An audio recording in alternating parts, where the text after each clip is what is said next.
Welcome to Halftime, everybody. It is another beautiful day here on Brews Sports as we welcome you after an illustrious opening day of incredible Brews Sports content. We hope you've enjoyed our programming so far today. If you got to catch the morning brew earlier today with myself and Jamie Ebers, or if we got to catch the debut of Bubbler Banter as well with Josh Scheibe and Ian DeMars, of course, all those videos for you available on our Facebook page, Brews Sports. Time now to talk about Halftime, the part of the day where we open things up, Mr. Tanner Burke, and talk about the beautiful world of sports. Be a little bit more open, a little bit more honest about everything going on, and just have fun with it, really. That's the idea. It really is. First of all, let me say it's good to see you again today. It's good to see you, Tanner. I made it today, too. I didn't. Not today. I'm letting it grow out. I'm trying to be the big burly man that I need to be to take the reins on this show. How's that working for you so far? It's not. It's not. Everybody has not a calling big or burly. I'm just, No, you mean well. That's all that matters. It's, as long as I can control the dad bod that I currently have, I think I'll be okay. I believe in you. But yeah, the sports world is continuing 24/7, as are we. Right. But this is the lunch hour. So it is. It's the lunch hour. We've got some great stuff coming up for all of you today. We'll be joined later on in the show by our NFL correspondent, Greg Schwartz, to help us talk about the circus that is Colin Kaepernick and NFL free agency and all other fun stuff as well, too. So circus it is indeed. He'll be joining us in the latter half of the show around 11:36 Central Time, so make sure you tune in for that. But before we get to all of that, of course, a reminder to go check out the Brew Sports Facebook page, check out all the other shows as well, too. You can follow myself on Twitter at Baxter Colburn. And you can follow me at Banner Turk on all forms of social media. All right, let us know your comments about anything we talk about today. We love hearing from you and interacting with the listeners and viewers, of course. We do this for you, not just because we like to do it. Exactly. You're absolutely right. Well, the first thing I think we need to talk about, Tanner, is because there's a gentleman out there that loves to talk. He makes his living now, unfortunately, talking. Even when he played, he was still a talker. It was Charles Barkley. That's terrible, Baxter. I don't know. I'm just saying that's terrible. That's TRBL, terrible. It really is. But he has done an interview recently saying... What has he said now? We shouldn't just have 3 good teams, Tanner. It's terrible for the NBA's growth. That might be the most truthful thing I have ever heard come out of Charles Barkley's honestly agree with you at this point. I usually, when Charles Barkley says something, I'm like, Charles, stop. Please, Charles. So he's basically saying the fact that he thinks it's bad for the NBA that Golden State, San Antonio, and Cleveland are the only 3 horses in this race right now. Even in general, they're like, nobody else is even remotely close to being good enough to being a part of this playoff championship run sort of conversation. It really is frustrating, and it's been like this, for a very long time. And you see it a little bit in college basketball, but basketball is one of those interesting sports where when you do have a player like LeBron James on your team, you're just going to beat people. It's that simple. The Bulls of Michael Jordan. You win. That's what you do. When players like that get frustrated with coaches, that's why they fire the coach and don't trade the player. Exactly. They're winning you games. But the NBA as a whole, it is frustrating at times when you have teams like, I'll even reference the Milwaukee Bucks here. They're in the middle of the pack, but they're a competitive young team. They are. They've got a lot of possible things. We heard the guys on Bubbler Banter earlier today talking about the impact of Giannis on the team and how Michael Beasley being hurt and even Jabari Parker being hurt too has really just changed this Bucks team completely from being a possible low playoff seed contender to probably no luck at all making the playoffs. And that's the thing. If the Bucks were to go up against the Cavs or the Golden State Warriors, there's no way they're going to win that series. And they're probably going to get swept. Like that. Maybe they go to 5 if they got lucky for one game. Yeah, that's what I was going to say. They could at least steal one. It's happened before. Yeah, it's happened in the past, but you're not going to get a team that's going to upset. You're not going to get the Davidson, like that little Steph Curry plug there. You're not going to get the Davidson Cinderella story in the NBA playoffs, and that hasn't happened. It's not going to happen. In college, you might see it a little bit. You'll get some teams like that will surprise some people, but it's not like football where it's any given Sunday and the Pats lose in the first round. Can happen, yeah. What about the Celtics, though? They're only 3 games back out of first place. They went into Cleveland and beat them last night. Isaiah Thomas doing everything in his power. If there's a man that deserves an award, it's Isaiah Thomas for the amount of work that he puts into every single game, honestly. It's but they're still right there behind the Cavs. So even if they did find a way to get up on them. There's a 4 team? There's a big 4 now, though? I don't know if I would put Boston in the category of, when you're talking Golden State and Cleveland and San Antonio, those teams are going to be the last team standing when it comes to the championship. Now, am I going to put Boston in that category? We'll have to wait and see. I honestly can't say for certain. I would like to see them up there. I'm not, not partial to the Celtics, but I would like to see them, I would like to see anybody challenge at least Cleveland and Golden State. Well, for so long, too, it was, in the West at least, it was like you got Golden State, you have San Antonio, you have Houston, you had the Clippers, you had OKC. Like, there was all these teams vying for, trying to be relative, being like, hey, we are a good program, look at us. But the East, I feel like, has always been a struggle. Since post-Jordan, post that run that the Pistons had for a while, too. I mean, Atlanta was hot for a year, 2 years ago. Everybody was losing their minds, like, the Hawks. Whoa! The Hawks! Where'd they come from? Kind of a thing. But like now the Wizards are the third best team in the East, which is weird. Toronto is arguably always pretty good, but the Pacers are the Bulls are this year, the Pistons, the Heat. Remember when the Heat were a good thing? The Heat were... And then LeBron went to Cleveland and look at where he is. That's my point exactly. Exactly. I have a question, though. I do have a question. So we're talking about how crazy tilted the league is. Yeah, I agree. How do you fix that? Like obviously having LeBron on your team or Steph Curry, that's going to put you automatically right at the top of the league. I almost said the country. But no, in all honesty, how do you balance the power in the NBA on both sides of the league, I don't know if there's a clear balance, honestly. I mean, some people might say we'll raise the salary cap. Some people might say we'll just, allow certain teams to set a limit of how many star players. But how do you designate a star player? Basically, there's no other LeBron James, there's no other Kevin Durant, there's no other Steph Curry. It's not like you can look across the board and say, oh, there's 5 or 6 other Steph Curry caliber players. I honestly don't have an answer to that question, but I think that it does need to be addressed. Clear answer, honestly.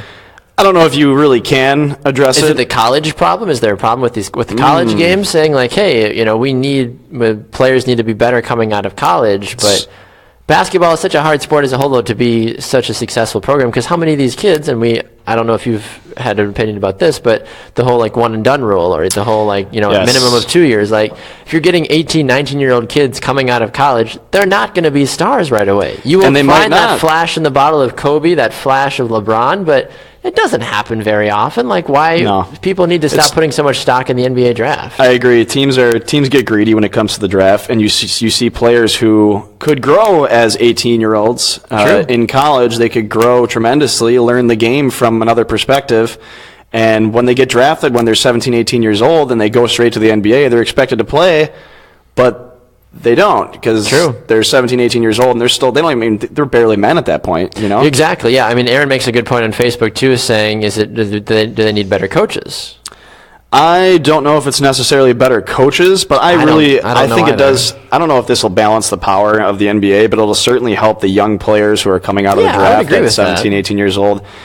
I've always been against the one-and-done players, because it makes it harder on the organizations from a college level as well, because how do they, if you're constantly rebuilding and you're getting these great prospects, these 4-star, 5-star recruits, and they're getting drafted first year out, how can you build a consistent organization other than outside of Duke or UNC or something of that nature? But yeah, I think that's very important to have, a limit on how soon these players can get out. And I don't know if that's necessarily an age thing, or if it's they have to play at least 2 years on the college level. And I don't see why it would, upset these younger players anyways, because, they're getting another year of education, which I'm not against, and they're gaining more experience from a lower level of the sport. And I'm not talking even just about basketball. I think this is... do you think it should be 4 years? Do you think you should have to go through all 4 years? 4 years. I would say a minimum of 2, because there are players who for all sports know that... or just for basketball? Because football, it's 3. Football, it's 3. I think... I don't see why it couldn't be for all sports. I know... I think you need 3 years in football. I think 2 is too little, because... If I would have gone to professional football, whatever, when I went to college, I would have been 22 years old. Granted, I'm a little bit old, the way my birthday falls and the way it all goes, I'm a little bit older when school starts. But think about it, though. If you're an 18-year-old kid going into college, you're like, oh, I'm going to go play NFL. I'm going to be 20 years old, and I'm playing against James Harrison, who's 36 years old and could bench press my house. I'm going to die. You could. You need to get you need to at least be, I feel 21 as a whole to be a professional, especially in professional sports, because, of course, there's all the alcohol, there's all this other stuff that goes with it. It's a lot to take in all right away, exactly. too. So. If you're not of age and don't know how to properly manage a lot of that, I feel like it's going to lead to so many more issues for people. I agree. And for teams as a whole. I don't know if it'll ever change or when it'll change. I don't have a say in it, but I will speak my opinion. And I think that, basketball is funny because you do see a lot of guys come out. I agree. After their first year. And James makes a good point as well on Facebook. He says, where do you draw the line at Steph Curry or LeBron James material, though? Like, how do you know? Drafting out of high school? Steph played 4 years, didn't he, in college? Yeah, but LeBron got drafted out of high school, didn't he? Don't do well in college, and then suddenly just blow up in the NBA. That happens. That does happen. It happens all the time. Really, to make the overall looming comparison, Tom Brady had an okay college career, drafted in the 6th round.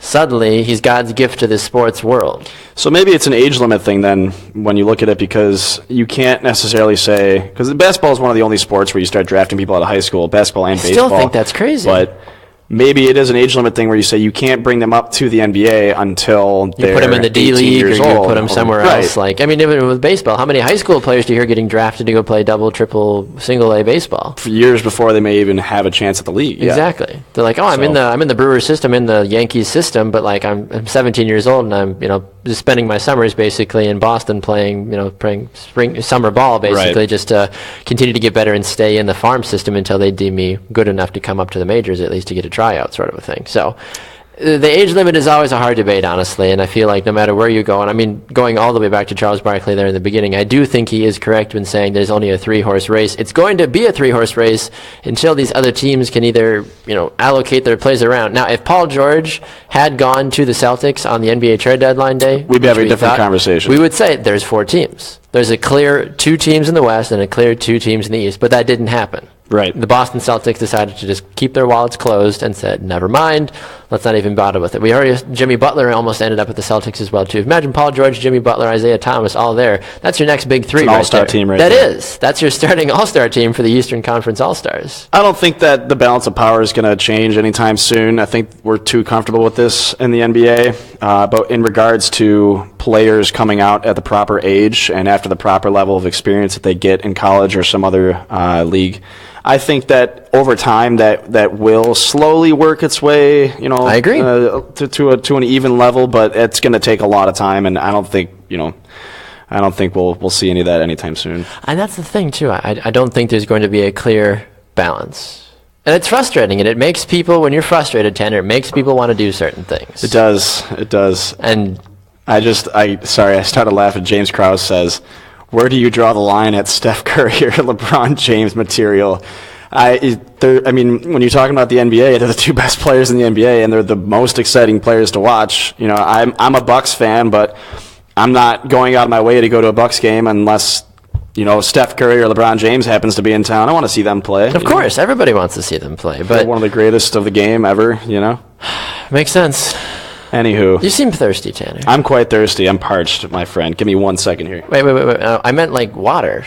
No. I've got Baxter. I've got a water bottle somewhere. Baxter, we're in Milwaukee, Wisconsin. Let me teach you something. This is Tanner Brick, ladies and gentlemen. Coming into our Milwaukee studios as a Buffalonian. Wait. What are you opening a beer? Yes. What are you doing? You can't do that. Baxter, it's Thirsty Thursday. I don't know. It's... Okay. Did you not hear? I guess I didn't hear. Did you not get the memo? Thursday. I sent the email out. I sent it to everybody. I don't have an email. Aaron, did you get it? No, you didn't get Aaron it. Didn't get it either, apparently. So what are you doing here? Show me. So it's Thursday. We're a day away from Friday, so it's okay to celebrate. We're in the lunch hour, right? I suppose so. If you're at work and you're on your lunch break and you're going to a TGI Fridays or whatever, and you'd like to sneak a beer without telling your boss, I'm gonna help you with that on Thursdays, because you know what? You're 1 day away from Friday, and gosh darn it, you deserve to celebrate. So today, I am trying something I've never had before. It's a Sierra Nevada Sidecar, which is an orange pale ale. So an orange pale ale. I don't know what that necessarily entails. I've had a sidecar martini, but I've never had a sidecar beer. What goes into a sidecar martini? I don't feel like I know enough about alcohol. I feel like I should know that since I've had some bartending experience, and they are tasty. But I honestly, all I know is there's whiskey in it, and I can tell you from looking at this, there's definitely no whiskey in this beer. So. Okay, well, take a sip here. Let us know what your thoughts are. It's actually not bad. I'm not a huge Sierra Nevada fan, but the orange peel in here really balances it out, and it's a nice, refreshing lunch beer. Do you have any other preferences for beer as a whole, or if you're on your lunch hour and you're drinking a beer right now without your boss knowing, or in general if you enjoy drinking beer? Favorite beers? Yeah, I'm a cider guy. I've always been a cider guy. I feel terrible that I did not bring you a cider today. It's fine. Like I said, I didn't get the memo. Known. I didn't get the email, so you can't blame anybody but me. If I'd got the email, fax it to you next time. Yes, send it to my pager. Do you have a faxer, Baxter? I don't have a faxer. Look, we're 20 minutes into the show, and I already got my bad joke out of the way. How does it feel? It feels amazing. It's already behind us. You have your quota for the day. Just wait. There's plenty more. There's plenty more coming. Don't worry. Oh gosh, I can only expect basically what is coming from you. Yeah, no, but Jeff says he's been waiting for you to do this apparently since he spotted them behind you. Oh, of course. So he was hoping you were going to do. Somebody noticed something was different on the set today. And they're like, welcome to Thirsty Thursday. There's a couple more up there, Baxter. If you would love one. I have no idea. You have plenty more shows to do today, though. I only got one more. I've got happy hour. I feel like it makes more sense for me to drink during happy hour from 4 to 5 with Tika Griesbach exactly. than it does maybe because if I drank 2 beers a day, 5 days a week, plus going home to drink wine with my wife, I would have the dad. I don't see a problem with that. I do. I like to keep myself in shape. It's okay to indulge a little bit. Keep yourself in shape. I try to. You got to keep that dad bod in shape. How do you keep in shape if you're drinking consistently all the time? I feel like that just doesn't seem to be a good policy overall. Oh my gosh! But no, and let me just be frank with you here. Please. Can I call you Frank? You can call me Frank. No, surely you jest. What has always complimented a sport? What is an athletic complimented a sport? Let me answer that question for you, Baxter. It's a frothy beverage. Frothy beverage. Stay tuned for Frothy Friday.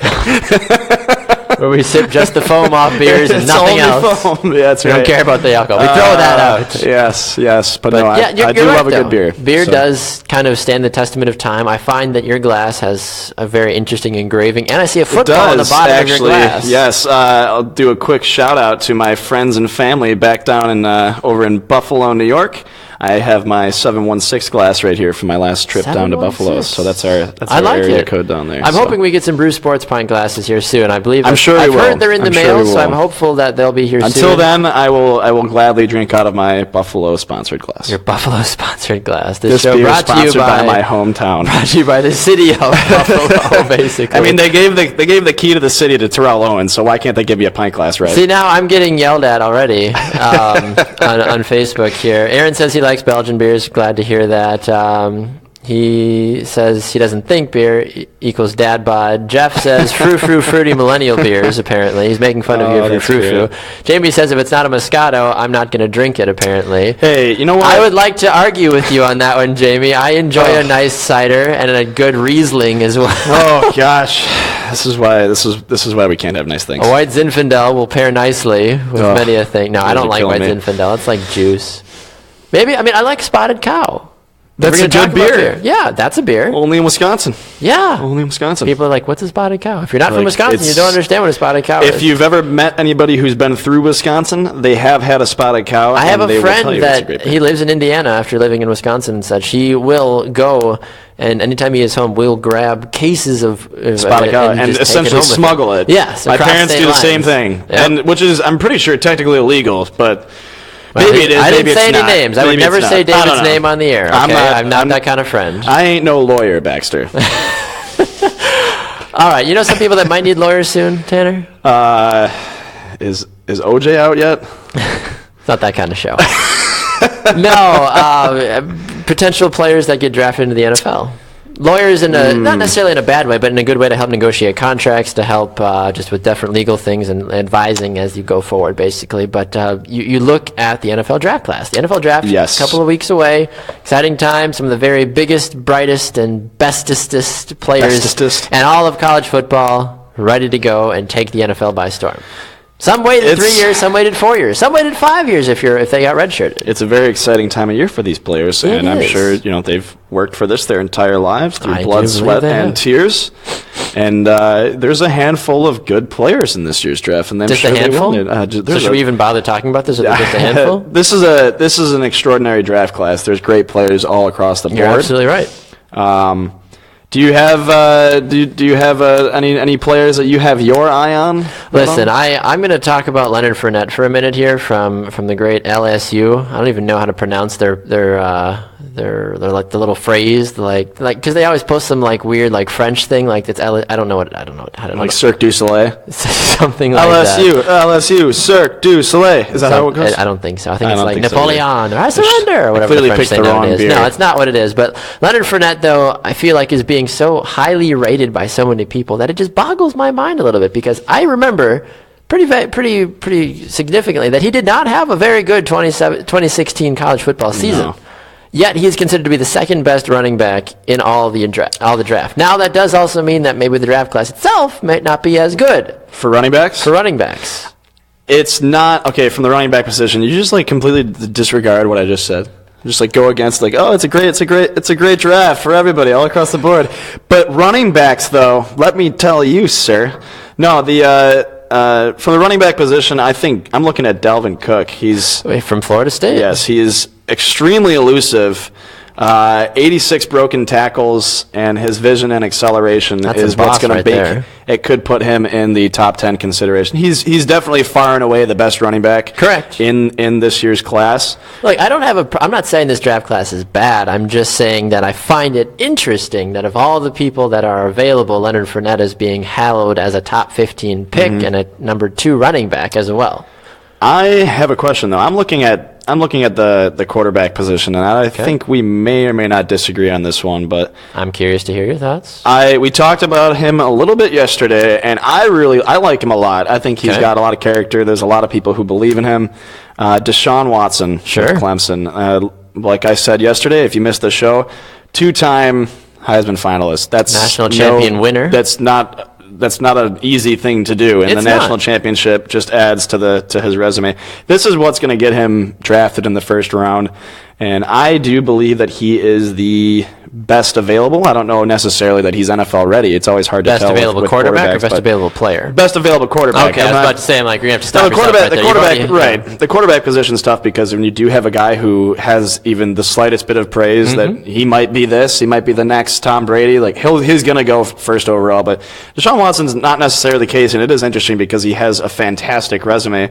But I mean, as a Bills fan, I'd draft him. I don't see why not. You draft anybody that can play it. We've needed a quarterback for far too long.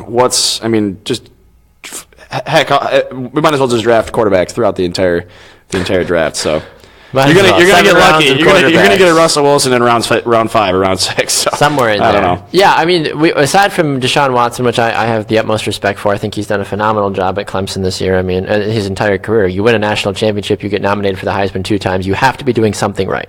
There's no way to argue against that. You look at a flip side of that, though, the North Carolina quarterback, Mitch Trubisky, the most Wisconsin name I've ever heard, basically.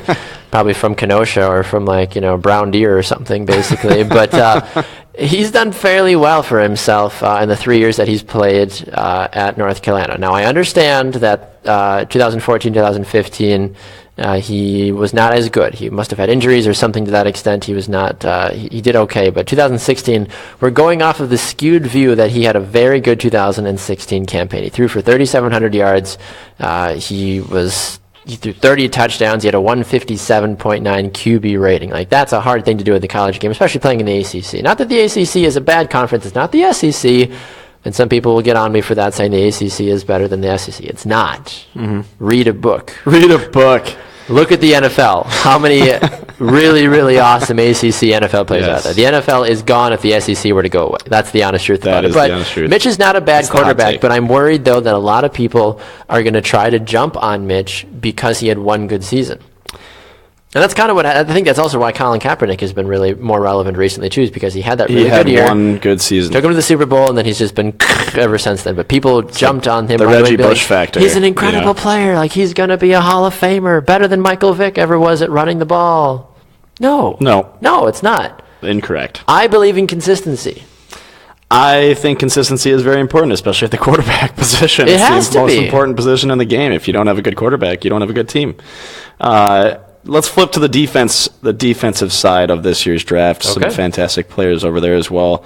When it comes to defense, I like building around a solid defensive line, because if you can get pressure on the quarterback and you can knock him off his game, then it makes your defensive backs pretty much irrelevant. I agree. So I am. Are you looking at the same guy I'm looking at? I hope so. Okay, go ahead. Is he a defensive end?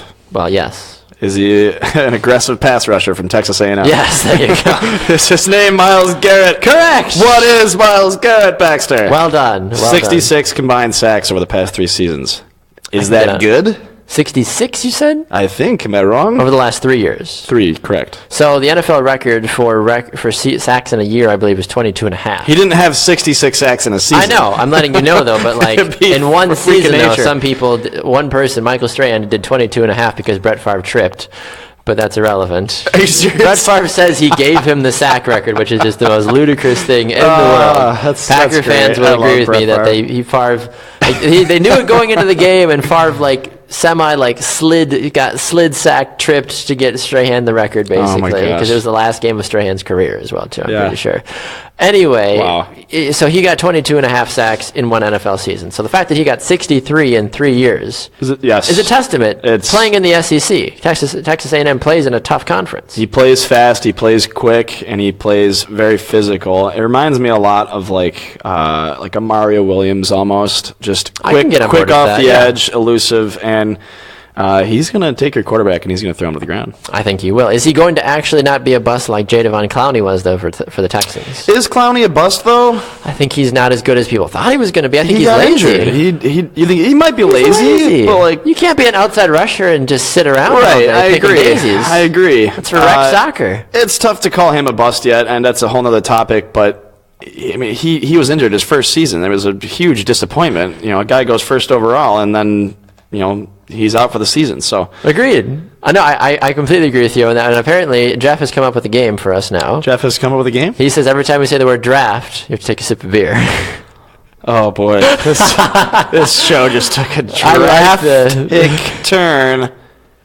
Tanner's just going to say draft for the next 20 minutes until his beer's gone, basically. Do I have to do it when Baxter says the D word, too? I don't know. Jeff hasn't specified yet, but he said draft. Jeff, I only have 4 more beers up here, so it's. But we want Tanner on the floor by the end of the show, basically. That's the goal now. Go Bills! Go Bills! That's right. Yeah, I would agree with you on that one. James also mentions on Facebook, he said consistency is the key for the Green Bay Packers, as I was talking about earlier. Jamie, the host of the Morning Brew, tossed out a fun joke that we threw out this morning, saying we were looking at how stats are broken down by like quarter, player, time of the year, temperature, like the most stupid things, basically. And she says that the running backs in the draft are, it's the best running back on turf when it's 65 degrees and it's 20% humidity, basically. Very true. She's like, that's why Dalvin Cook or whoever you said there is going to be arguably the best running back in this year's NFL draft. Yes.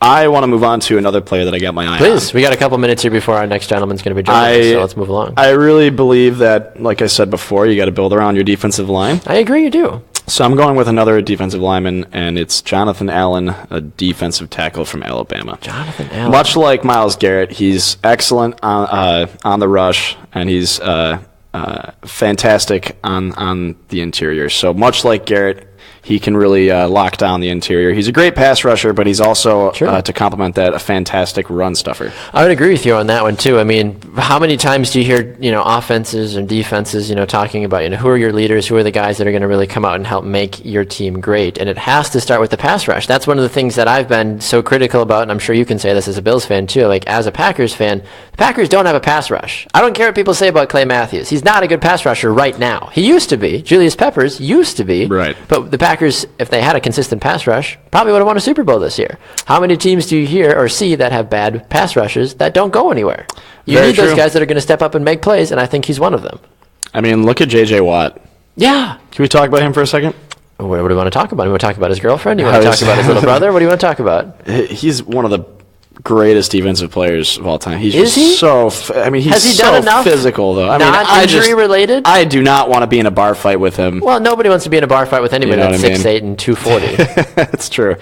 But no, J.J. Watt's just furious. Yeah. From coverage and rushing standpoint. So he's the kind of guy that you want. And when you look at their defense, he's the guy you're thinking about, and he's the reason. If he's not playing well, obviously you got Clowney down there too, but we'll write that off. But if he's not playing well, He's not. I don't think he is. How important, and I'm curious to get your thoughts about this from a secondary perspective, how important is it to actually have good safeties anymore? Because for so long it was Brian Dawkins, it was Ed Reed, it was the guys, those hard-hitting, black-visored players that just rocked your socks off. Darren Sharper, those guys, you were terrified to go up against the defenses that had strong safeties. Right. You don't hear about the safeties anymore. It's all about the shutdown cover corners, and the safeties are just there to be a safety for you in case your defense, like the Packers, misses the first 10 guys to make a tackle, and it's I should make a tackle at this point, basically. Right. So I don't know. It really depends exactly how you want to look at something. It's definitely, for me, obviously the cornerbacks. True. If you have a shutdown corner, you don't need the safety. You don't need the safety to back you up. I'm not saying that the position isn't important, because it is important, but you almost need somebody who's going to be versatile to be able to play the safety position if needed on, but also be able to be a top corner for your team. So yeah, you almost have to be a dual threat in the sense that you can play both positions. The Bills had Aaron Williams, who moved back and forth from those two positions for a while, and he's been very successful as a safety out there, and he's a very comparable cornerback as well. So you're absolutely right. One of the people that is very successful and very crucial to our team here at Brew Sports is Greg Schwartz, one of our NFL correspondents, and he joins us now live on the program. Greg, welcome to Brew Sports, sir. How are we doing today? I'm outstanding, and it's good to be with you guys today. We're excited to have you. It's nice to talk to you. Yeah, two of the operations, so very good. We're excited to have you, Greg. So a lot of chaos taking place in the NFL right now. So many different ways I think we could go. I think one of the things a lot of people are talking about right away is Colin Kaepernick declining his option with the 49ers. Now he is going to try to hit the open market and try to go make another team even worse than he made San Francisco. Is any team, what is his value? Should anybody even bother looking at him for anything above $8 million a year? Well, first of all, let me throw out a little bit of breaking news. Please do. Colin Kaepernick decided to announce that he would be standing for the national anthem going forward. Interesting. Wow. I did not hear that. He claimed it just came out, actually. He thinks that he's seen enough positivity in his message going out to the public, and he's seeing the change that he wanted to see. Of course, we all know the only reason he's saying this is he's a free agent. I say he probably wants a job now. That's right. He probably Wow. And doesn't want any potential employers to think he's going to be a problem. So that's very important. You know what? He's going to stand, and we'll all stand with him. I guess so. As far as value, you brought up the $8 million a year, and his talent is very much hit or miss, and there is potentially some quarterback coach, some offensive coordinator that thinks that he can pull out the 300 yards a game that sometimes Kaepernick produced with San Francisco. I just don't see it. I think that he potentially Canada could be a spot for him, but we'll see how it plays out. Does he have the talent to be another starting quarterback on another team? Or is his career basically just gone into a spiral of I said this morning on the Morning Brew. I don't think he should be a starter anymore in the league, honestly. I don't think he's good enough. Is he going to fade out like Johnny Manziel? I think there's possibly some backup potential. I mean, he did lead the 49ers to almost a Super Bowl victory at one point. True, yeah. He's got a pretty good arm. I just don't think he's smart enough to read defenses, to be perfectly honest. And I also think that the scrambling quarterback play that we saw a few years back, I think that's starting to really dwindle down. It's a dying breed, I feel like now, yeah, unfortunately. Absolutely. So I don't know if he's going to fade out. I think he's got actually more talent than Tim Tebow had. So I don't think he's going to fade out in that way, but I do, backup quarterback is where he probably should be aiming at this point. If you had to build a franchise around Tim Tebow or Colin Kaepernick, would you choose Colin Kaepernick? honestly, yeah, I like Tim Tebow as a human being. He's a good guy, but that's a good poll question. You go back to when he was so successful, quote unquote. I mean, there were so many odd circumstances that happened in those games. I go back to the Denver Bears game where they could have run out the clock if they, played proper football, if you want to call it that way, instead of gave the Broncos the opportunity to come back, and Tebow just happened to be driving the car when it was happening. So, I agree. Either guy, and that's the thing with this market right now. You've got some quarterbacks that you can develop in the draft. You've got some backup quarterbacks that are trying to find starting positions elsewhere around the league. There's no place for either of those guys. I mean, obviously Tebow is playing baseball with the Mets right now, but there's no place for either of those guys as a starter in this league. I would agree with you on that one too. And Armin even writes in here on Facebook as well, saying that everyone has the talent to start in Cleveland. That's what I was going to bring up. So I mean, Cleveland, I guess that's a good fallback. It's always good to be like, hey, I want to completely decimate my career and never ever be remembered for anything good in my life. I'll go to Cleveland. That makes sense. I don't know if anybody could ever save the Cleveland Browns, honestly, with their chaos that they've got going on. But somebody that people thought was going to save the franchise, Greg, was going to be Jimmy Garoppolo, but he decided to go the other way. New England was like, just kidding, we want to keep him. I'm waiting to see how that plays out. Part of me really thinks that the Patriots are playing a bit of a ploy game about we're going to pull them off the market just to see what else can be produced. But the thing that keeps driving me nuts about that situation is, Tom Brady, for all he is and all he, possibly greatest of all time, and he's still late 30s, pushing 40. They're going to need a quarterback at some point. And that's the thing. You need a quarterback at some point to replace Tom Brady. I mean, he's not going to just ride off. It's not like the Patriots organization is going to just close up shop once he decides to stop playing anymore. I think that they can, they'll ultimately wind up paying Garoppolo low-end starter money to be a backup for the next few years. Do you think he's going to be okay with that, though? Low-end starter money? It's better than backup money. That's true. You're not wrong. Yeah, you're not wrong. What do you mean when you say low-end starter money, though? Are we talking a contract? I mean, how high are you looking here for something like that? Well, I just think that they're going to treat him like the eventual starter in waiting, so to speak. So, I mean, I think that you could be talking. We were talking $8 million for Kaepernick.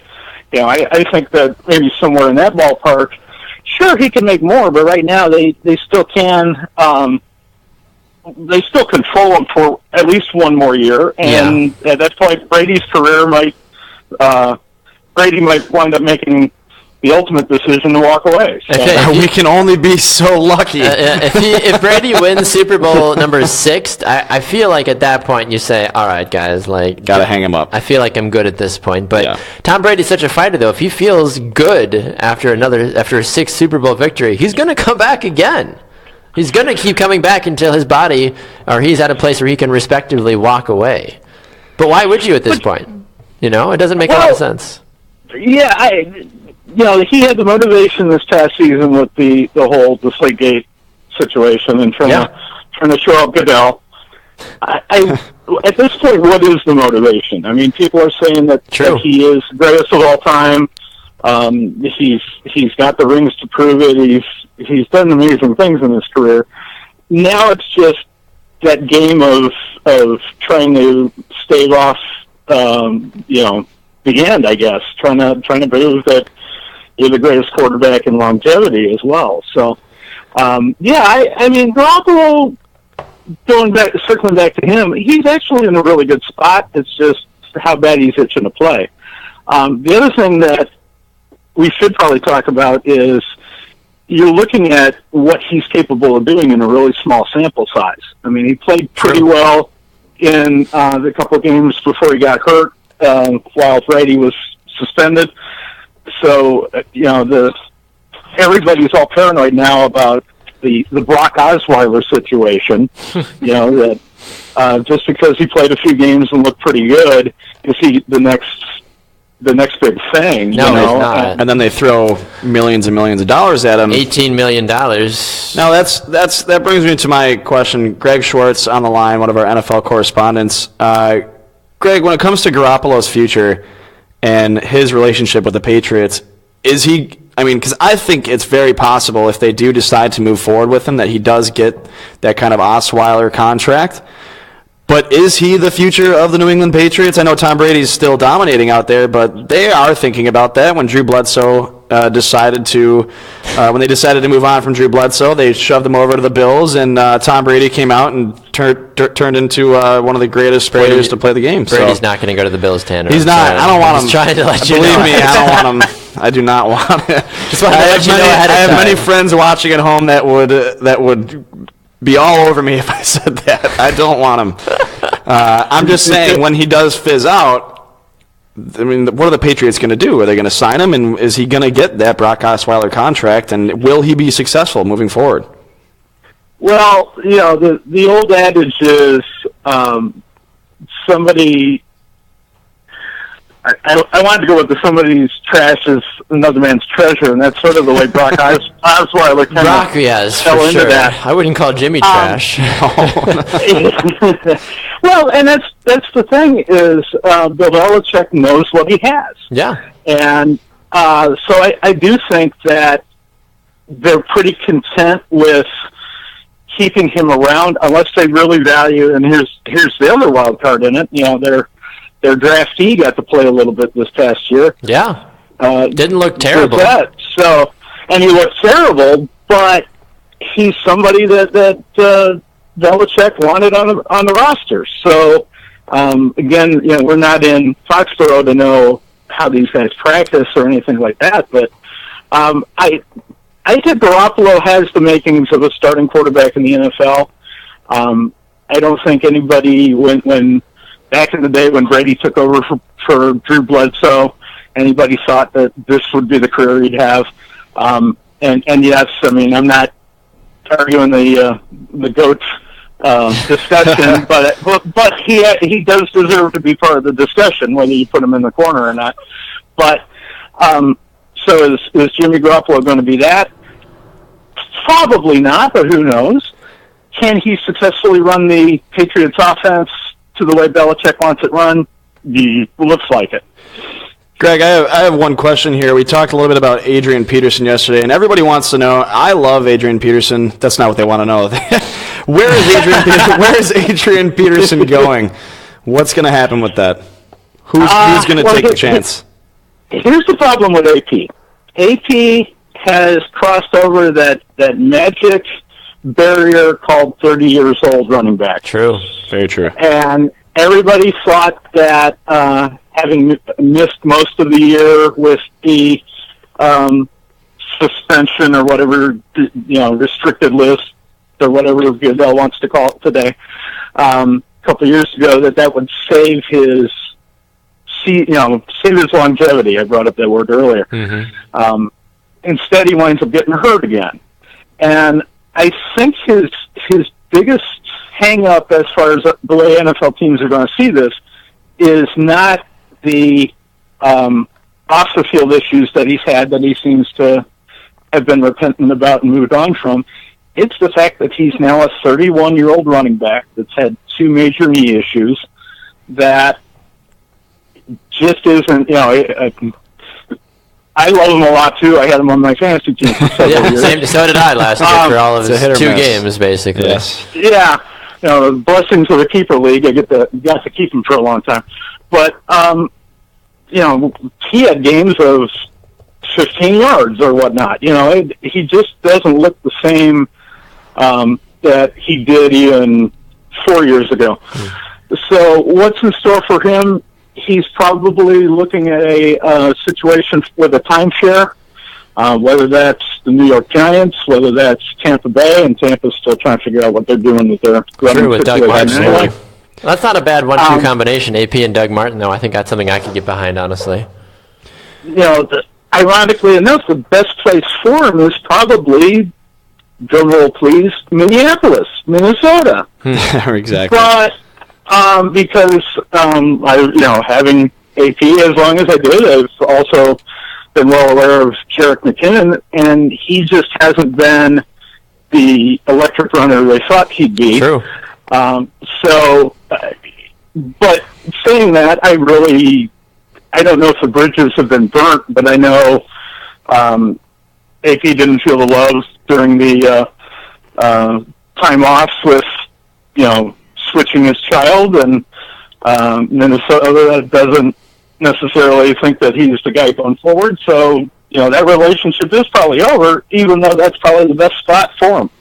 Fair enough. All right, Greg. Well, unfortunately, our relationship with you on the show today has to come to an end. Not to play off of that, but we appreciate your time on the program today, sir. Where can people find you on social media to keep track of all of your NFL knowledge? I am on Twitter at 3G_media, and also on Facebook at GNSCHW. So. Sounds good, Greg. We appreciate it, sir. We'll talk to you again soon, all right? Appreciate you taking the time. Awesome.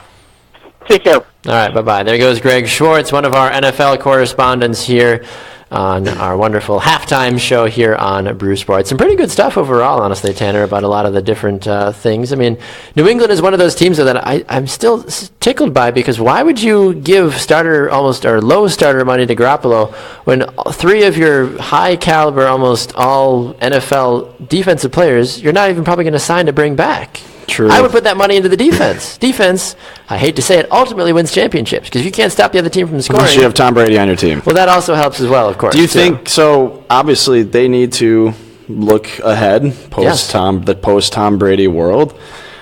But if they do want to win another championship while Tom Brady is still there, I think they absolutely should, put their money in their defense. 100%. Why wouldn't they? I wouldn't be giving. If you're Jimmy Tom Brady, Garoppolo, why are you still sticking around if you just want to play the game? I wouldn't be giving Garoppolo $12 million just to hang out on the bench and take that away from, because it's gonna take away from your potential to win another championship. You're right. Before Tom Brady retires. I agree with you on that one. All right, Tanner. Before we wrap things up today, it's time. What's for lunch? Do you know? What are you eating for lunch today? Man, it's almost noon here in Wisconsin. I'm getting pretty hungry. I am too. Let me tell you what I'm having for lunch, Baxter. Okay, I can only imagine. I know you've been thinking about it this whole show. 100%. I'm a big sandwich guy when it comes to lunch, so I'm going with the club sandwich. Do you want to know what's on my club sandwich, Baxter Colburn? I would love to know. I feel like I'm going to find out regardless if I want to know. You don't necessarily have a choice. Let me start from the inside and I'll move to the outside, okay? Inside my club sandwich, I like fried foods. Baxter, okay. And I like a lot of meat, so I'm going with Eddie Lacy.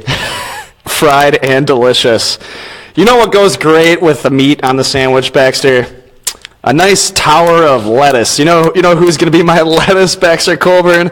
Josh Gordon's going on my sandwich today, and you also need your vegetables. You don't need them. Why is Josh Gordon? You do need it. Why is it? I didn't think I needed to dive into that one. I probably could have picked a handful of players for that, but you need to eat your veggies. Okay. You don't want them, but they always stick around. So Jay Cutler is my vegetable for today.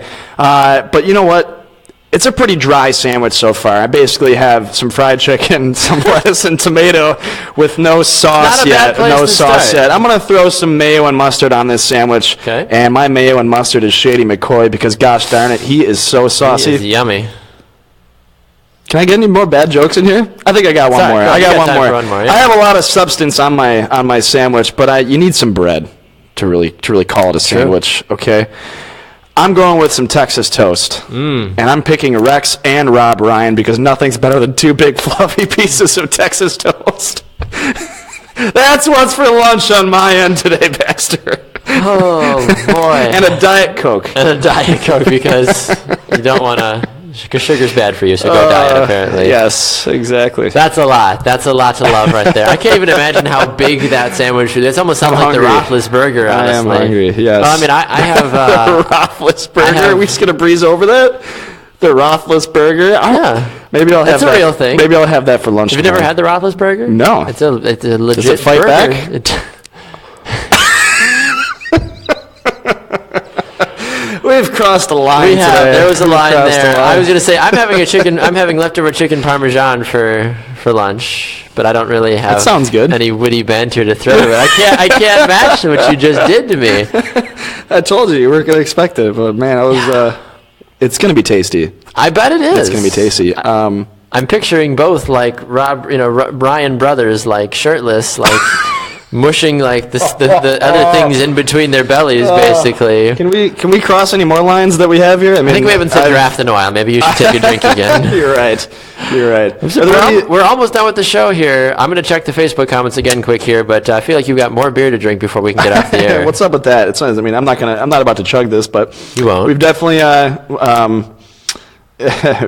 we've definitely had a fantastic show. We've had a very good show today. I always love coming on, and big thanks to Greg Schwartz for joining us as well, one of our NFL correspondents, to give us the lowdown. Baxter, where's AP going to go? I'd lose sleep over this. Green Bay is where he should go. I really think is where he should go. I think he would fit in very well there. I think he would. Do you keep Christine Michael or do you keep Eddie Lacy? You keep Michael and you get rid of Lacy. So you're starting AP, you're cutting Eddie Lacy and sitting Christine Michael. Yes. Okay, that's exactly what it is. Beautiful. What do you think he ends up? Okay, let's be honest. I don't think he will end up in Green Bay because Ted Thompson doesn't like to do things. That's very true. So where do I think he realistically will end up? I could see him down in Tampa, but I think he wants to go to a place that he's going to win a championship at. I don't think he's going to go anywhere unless he has an opportunity to win a championship. Yeah, so I could see New England being like, "Come on over, AP. That'd be so Let's terrible. be even more douchey than we already are." That would be the worst thing in the entire world. But it could happen. How do you stop the greatest quarterback of all time paired up with one of the greatest running backs of all time? I don't know. With the greatest coach of all. I hate this. Like, why can't they just be like in a different division than the Bills? You know what I mean? Like, I'm petitioning to move the Bills to move to a different division. Geographically is in the same region. It makes sense. Why get don't it. you cheer for like the Cardinals? Oh my gosh! Or cheer for the Chargers. Nobody cheers for the San Chargers. Diego or Vegas or wherever they are. Where are they now? Vegas is a terrible city. Anywho, what's is there anything going on in your world that we need to know about, Baxter? Okay? We got happy hour coming up today at 4:00 Central Time. Myself and Tika Griesbach going to be chatting. We're going to try to probably run a 40-yard dash at some point as well too, and try to win a free island from Adidas. Oh, can we talk about that for a second? We got a couple minutes. Talk about it. I forgot that was a thing. There's an island up for grabs. And you can win your own island, apparently. If you break Chris Johnson, if you beat Chris Johnson's NFL Combine 40-yard dash, a 4.240, 4.240.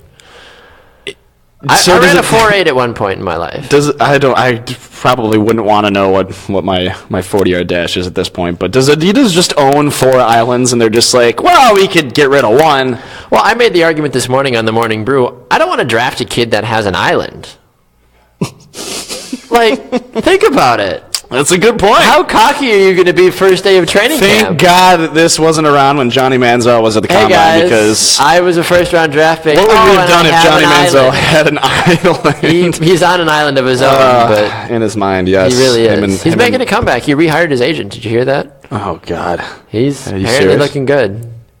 It's like that crazy uncle that just like keeps coming around. It's Johnny. You just like you keep telling we don't have a Christmas party this year, and then like he finds out because it's on Facebook, and he's like, I'm just gonna show up, and I'm gonna come hammered, drunk, and dressed as Santa Claus.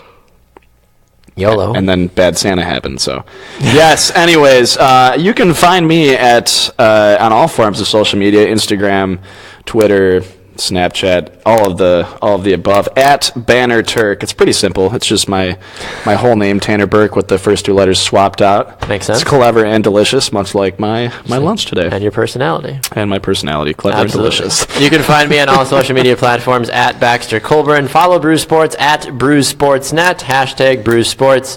And you can keep up with, of course, all the great stuff that we've got going on here. Remember, the next show coming up today, final bit of programming for the day, 4 to 5 p.m. Central Time, live right here on our Brews Sports Facebook page. It is Happy Hour with myself and Tika Griesbach. For Tanner Burke, I'm Tanner Burke. I'm Baxter Colburn. We'll see you guys tomorrow on Friday. Have a good rest of your day, everybody.